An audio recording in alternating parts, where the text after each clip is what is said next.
if you really want to have quality, if you want to get the grape to the very end healthy and nicely maturing, these things are very, very important.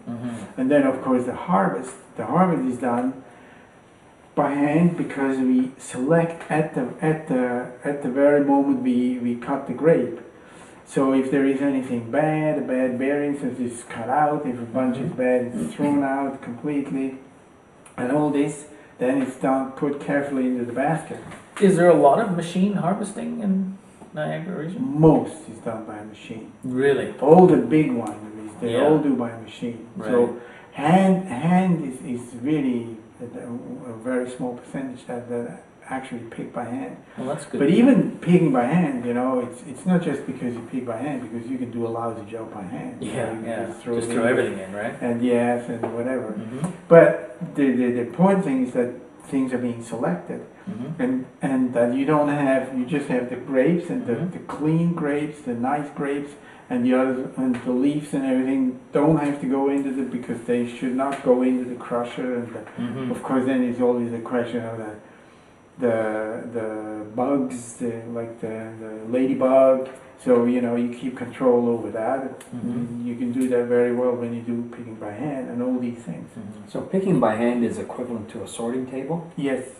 Oh, it's much more than a sorting table, because you do really go before you even put the bunch into the basket.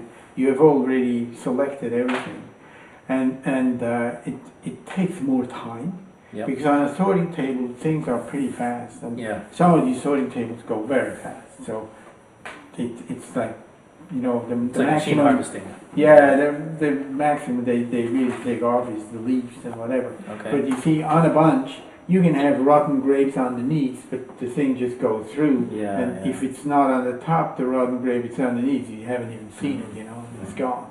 And it plays a big role, because in the end, all these rots and whatever, and these properties in the grapes, they go into the fermentation vessel, and those are the ones that create problems, and those are the ones that you deal with when you have all these problems. But also, all this handwork can lead to the fact that the grape can really mature well. In a year like this, it was very critical, because if you didn't do all this handwork and trimming out and cutting out and having the exposure of the leaves and everything, in the end the grape does not really mature. Right. And the difference is quite big. Yeah.